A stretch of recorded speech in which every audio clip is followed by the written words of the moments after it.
Red టీవీలో మీ వ్యాపార ప్రకటనల కోసం ఈ నంబర్ ని సంప్రదించండి 6281747728. హీరో మంది వచ్చేసి టీడీపీ స్పోక్స్ పర్సన్ సూర్యదేవరలత గారు ఉన్నారు. మేడం నమస్తే. మేడం నమస్తే. మేడం బాపట్ల ఎంపీ సీటు మొదటి ఒక చర్చ అయితే బాగా పెద్దగా నడిచింది. అదే క్రమంలో ఇప్పుడు తెలంగాణకు సంబంధించిన ఒక ఐపీఎస్ అధికారికి కృష్ణప్రసాద్ అనే వ్యక్తికి బాపట్ల ఎంపీ సీట్ అయితే కేటాయించారు. అసలు ఏంటి మేడం మళ్ళీ తెలంగాణ వ్యక్తికి ఎందుకు కేటాయించారు మేడం? కృష్ణప్రసాద్ గారు ఫస్ట్ నుంచి కూడా ఏపీలో జాయింట్ స్టేట్ ఉన్నప్పుడు కూడా ఆయన పనిచేయటం జరిగింది. విజయవాడ సిపిగా పనిచేశారు. అలా పనిచేస్తున్న క్రమంలో కూడా అసలు మావోయిస్టులు జనజీవన శ్రవంతిలోకి తీసుకురావటంలో కూడా ఆయన పాత్ర కూడా ఉంది. సో అలా ఫస్ట్ నుంచి కూడా జాయింట్ స్టేట్లో పనిచేయటం, తర్వాత చంద్రబాబు నాయుడు గారి మీద ఒక అభిమానంతోనే కానివ్వండి, ఆయన చేస్తున్న అభివృద్ధి మీద ఒక ఇదే కానివ్వండి, అవన్నీ కూడా ఆయనకు ఒక ఇట్లాంటి నాయకుడి దగ్గర చేస్తే బాగుంటుందని ఒక ఆలోచన ఎవరికైనా వస్తుంది. కాబట్టి ఇంకా ఆ క్రమంలో రాజకీయాల మీద ఇంట్రెస్ట్ ఉండటంతో, అంటే రిటైర్డ్ తర్వాత అయిపోయిన పొజిషన్లో రాజకీయం మీద ఇంట్రెస్ట్తో సో రాజకీయాలకు రావాలనుకున్నప్పుడు నారా చంద్రబాబు నాయుడు గారి తెలుగుదేశంలో వస్తే ఆయన ఆధ్వర్యంలో మనం ఏదైనా సీట్ తీసుకొని పనిచేయాలనుకున్నప్పుడు ఖచ్చితంగా ఆయన అప్రోచ్ అయినటం జరిగినట్టుంది. సో ఎంపీ సీటు తీసుకున్నారు బాపట్లలో. సో ఆయన గెలిచే అవకాశాలు కూడా ఉంటుంది. ఎందుకంటే ఆయన నెక్స్లైట్స్ ఆ టైంలో నుంచి కూడా ఆ ఏపీలో పనిచేయటం కూడా ఆయన తెలంగాణ వ్యక్తి అయి ఉండొచ్చు, కానీ జాయింట్ స్టేట్లో ఉన్నప్పుడు పనిచేశారు కాబట్టి ఆయనకి అన్ని చోట్ల ర్యాపో కూడా ఉంటుంది. ప్రజలు ప్రతి చోట కూడా ఒక అవగాహన అంటూ ఉన్నారు. సిపిగా పనిచేశారు, కమిషనర్గా పనిచేశారు కాబట్టి సో ఆ అవగాహన కూడా ఉంటుంది. కాబట్టి ఆయన ఖచ్చితంగా పోటీ చేద్దాం ఎంపీగా అనే ఒక ఆలోచనలో అడగటం జరుగుతుంది.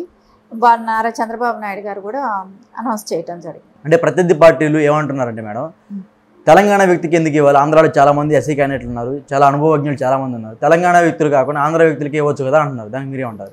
అట్లా అనుకున్నప్పుడు విడుదల రజనీ ఉంది తెలంగాణ, సో మినిస్టర్ చేసింది, మినిస్టర్గా ఉంది అక్కడ. సో అప్పుడు ఎందుకు అడగలేదు? అప్పుడు ఎందుకు మాట్లాడలేదు? ఎవరు ఎందుకు మాట్లాడలేదు? అంటే అక్కడ జగన్మోహన్ రెడ్డి అంటే భయపడి ఆడ మాట్లాడటం లేదా? అంటే నారా చంద్రబాబు నాయుడు కాబట్టి అడగచ్చనే భావంలో ఉన్నారా? అది తప్పు కదా. ఆయన వేరే అంటే విడుదల రజని ఏ రోజు ఆంధ్రాలో వచ్చి పనిచేసింది లేదు. ఈయన కృష్ణప్రసాద్ గారు ఆంధ్రాలో పనిచేశారు. సో ఆయన జాయింట్ స్టేట్లో ఉన్నప్పటి నుంచో కూడా అక్కడ పనిచేశారు, సిపిగా చేశారు. అక్కడ వాళ్ళతో సంబంధాలు ఉన్నాయి. సో ఖచ్చితంగా ఆయనకు అవకాశం ఉంటుంది కదా. మనం ఊరికే అనుకోవటం కాదు, మనం ఇక్కడ పోటీ చేయకూడదు, అక్కడ పోటీ చేయకూడదు. అది కూడా కాకుండా రాజ్యాంగంలో ఎవరు ఎక్కడైనా పోటీ చేయొచ్చు. ఒక ఇది మన ఓటర్ కార్డు ఒకటి పెట్టుకుంటే ఎక్కడైనా మనం స్టేట్లో ఏ స్టేట్లో అయినా మనం చేయొచ్చు. ఇక్కడ వాళ్ళు అక్కడ వాళ్ళు అనేది ఎక్కడ తేడా లేదు. అలా అనుకుంటే మనం అమెరికా ఇట్లా విదేశాల్లో వెళ్ళి కూడా పోటీ చేస్తున్నారు, అక్కడ కూడా కంటెస్ట్ చేస్తున్నారు. అక్కడెక్కడ కూడా ఆ సమస్య రావట్లా. ఒక్క ఆంధ్రప్రదేశ్ తెలంగాణలోనే ఈ సమస్య వస్తుంది. ఆంధ్రప్రదేశ్లో కూడా పెద్దగా రాదు. ఈ తెలంగాణలో కేసీఆర్ గారు వచ్చిన తర్వాతే అవి విభజించి మాట్లాడటం కానివ్వండి, ఆ ర్యాపో స్టార్ట్ చేశారు. దాన్ని అప్పుడప్పుడు కొంతమంది అక్కడ కూడా కంటిన్యూ చేస్తారు. అంటే వాళ్ళకి అవకాశాలు రాని వాళ్ళు కంటిన్యూ చేస్తారు. అవకాశాలు ఉన్నప్పుడు ఎవరు కూడా మాట్లాడరు. అవకాశం రాలేదనుకోండి ఇంకా ఏదో ఒకటి నిందేసి మాట్లాడటం కామన్ కాబట్టి ఇంకా అలా మాట్లాడతారు. ఈ బాపట్ల ఎంపీ సీటు పైన చాలా మంది ఎన్నో ఆశలు పెట్టుకున్నారు. అందులో ఒకరైన ఉండవల్లి శ్రీదేవి గారు కూడా ఖచ్చితంగా నేను పోటీ చేస్తే బాపట్ల ఎంపీ సీట్ నుంచి తెలంగాణ టీడీపీ పార్టీ నుంచి పోటీ చేస్తానని అందరూ చెప్పుకొని తిరుగుతున్నారు. బట్ సడన్గా ఆమెకి అయితే సీట్ రాలేదు. ఆమె చాలా బాధపడుతుంది. ఆమె మీరేం చెప్తారు? అంటే కొన్ని పొత్తుల మూలాన కొన్ని చోట్ల త్యాగాలు చేయాల్సిన అవసరం కూడా ఉంటుంది. ఒక ఎగ్జాంపుల్ తీసుకోండి, దేవినేని ఉమా గారు తీసుకోండి. ఆయన ఎన్నిసార్లు మినిస్టర్గా చేసి ఉంటారు, ఎన్ని పర్యాలు ఎమ్మెల్యేగా గెలిచారు. అలాంటి ఆయనకు కూడా సీట్ లేకుండా పోయిందంటే పొత్తుల మూలాన త్యాగం చేయాల్సి వచ్చింది. కానీ ఆయన ఏమన్నారు, బాబు గారు అది ఇష్టం ఎలా ఉంటే సో పార్టీ ఇంపార్టెంట్ అనే ఉద్దేశంతోనే ఆయన కూడా ఇంట్రెస్ట్ చూపెట్టలేదు. సరే ఇవ్వని వేరే వాళ్ళకి అన్నట్టు. ఆలపాటి రాజా గారు, ఆయన తెనాలి, ఆయన సీనియర్ పొలిటీషియన్, అలాంటి ఆయనకు కూడా రాలేదు కదా. ఆయన పలు దఫాలు ఎమ్మెల్యేగా గెలిచిన వ్యక్తి కదా. నాదేళ్ల మనోహర్ గారికి ఇవ్వాల్సి వచ్చింది ఆ ప్లేస్లో. అంటే సిట్టింగ్ ఎమ్మెల్యేల పొజిషన్ కూడా ఎప్పటి నుంచో పార్టీని నమ్ముకున్న వాళ్ళు, ఇలాంటి వాళ్ళకందరికీ కూడా తప్పలేదు. ఈ టర్మ్లో ప్రతి వాళ్ళు కూడా బాధపడ్డ వాళ్ళు ఉన్నారు. కానీ ఉన్నా కూడా వాళ్ళందరిలో కూడా ఒకటే ధ్యేయం, సీట్ రాలేదని మీరు ఒకటి ఆలోచించండి. ఎక్కడ కూడా నాకు సీట్ రాలేదు అని ఏ నాయకుడు కూడా పక్క పార్టీ వైపు చూడట్లేదు. సో మాకందరికీ ఒకటే ధ్యేయం, ఇది జగన్ ప్రభుత్వం కూలదోయాలి, అనే ఒక ఎయిమ్తో పనిచేస్తున్నారు. ఎక్కడా కూడా సీట్ రాలేదని చెప్పేసి బాబు గారిని విమర్శించటము, మాట్లాడటము, ఇంకా వాళ్ళు బాధపడ్డారు. అంటే ఎవరికైనా జనరల్గా కూడా ఉంటుంది కదా, ఇన్ని సంవత్సరాలుగా నేను ఎమ్మెల్యేనా, 5 సంవత్సరాలు చేసిన వాళ్ళు, 4 సంవత్సరాలు ఎమ్మెల్యేలు అయిన వాళ్ళు, ఇలాంటి వాళ్ళందరికీ కూడా సీట్లు రానప్పుడు ఖచ్చితంగా ఆ బాధ ఉంటుంది. అంతే బాధపడతారే కానీ అంతకు మించి పార్టీకి వ్యతిరేకంగా కానీ బాబు గారికి వ్యతిరేకంగా కానీ ఎక్కడ ఎవరూ మాట్లాడలేదు. సో ఎవరైనా కూడా సమన్వయం కొంచెం టైం పడుతుంది, కొంచెం ఆలోచించుకోనివ్వండి. తర్వాత గవర్నమెంట్ రానివ్వండి, ఎవరికి ఇవ్వాల్సిన అవకాశాలు బాబు గారికి కూడా తెలుసు కదా, ఎవరు ఈ టైంలో మనకు సాక్రిఫైస్ చేశారు, మనకు ఎవరు ఎంత హెల్ప్ చేశారు ఈ టైంలో. అంటే నిజంగా ఎమ్మెల్యేగా నిలబడ్డ వాళ్ళకైనా కూడా సాక్రిఫైస్ చేసిన వాళ్ళు కూడా గొప్ప వాళ్ళే.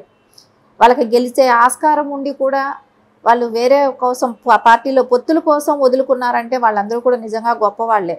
అందుకని బాబు గారు వాళ్ళందరినీ కూడా దృష్టిలో పెట్టుకుంటారు. ఎప్పుడు ఆయన ఎవరిని అవకాశాలని తీసేసే వ్యక్తి కాదు కాబట్టి ఖచ్చితంగా ఉండవల్లిగా శ్రీదేవి గారికైనా కూడా రేపొద్దున అవకాశాలు వేరే అయినా ఉంటాయి.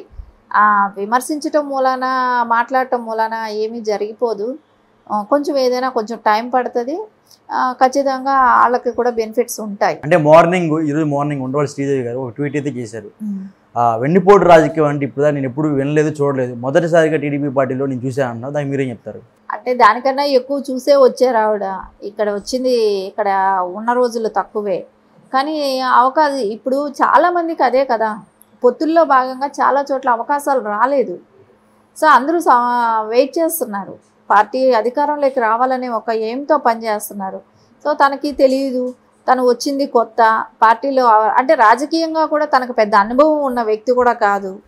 రాజకీయాలు ఎలా ఉంటాయని, అంటే అడ్జస్ట్మెంట్స్ అనేది తప్పకుండా ఉంటాయి. ఎందుకంటే తను ఒక ఎస్సీ మహిళ కాబట్టి ఖచ్చితంగా తనకు అవకాశాలు ఎప్పుడూ ఉంటాయి. ఖచ్చితంగా నారా చంద్రబాబు నాయుడు గారు అవకాశాలు కూడా కల్పిస్తారు, ఇస్తారు కూడా. ఎస్టీలని, ఎస్సీలని, బీసీలని ఎప్పుడూ కూడా ఆయన ఆదరిస్తారు, ఎప్పుడూ కూడా వాళ్ళకి అవకాశాలు ఇస్తారు. కొంచెం వెయిట్ చేయాలి, ఓపిక ఉండాలి అంతే. ఇప్పుడున్న ప్రస్తుత బాపట్ల ఎంపీ ఎవరైతే ఉన్నారో నందిగామ సురేష్ పైన ఇప్పుడు పోటీ చేసే ఐపీఎస్ కృష్ణప్రసాద్ గారు గెలిచే అవకాశాలు ఉన్నాయి. ఎందుకంటే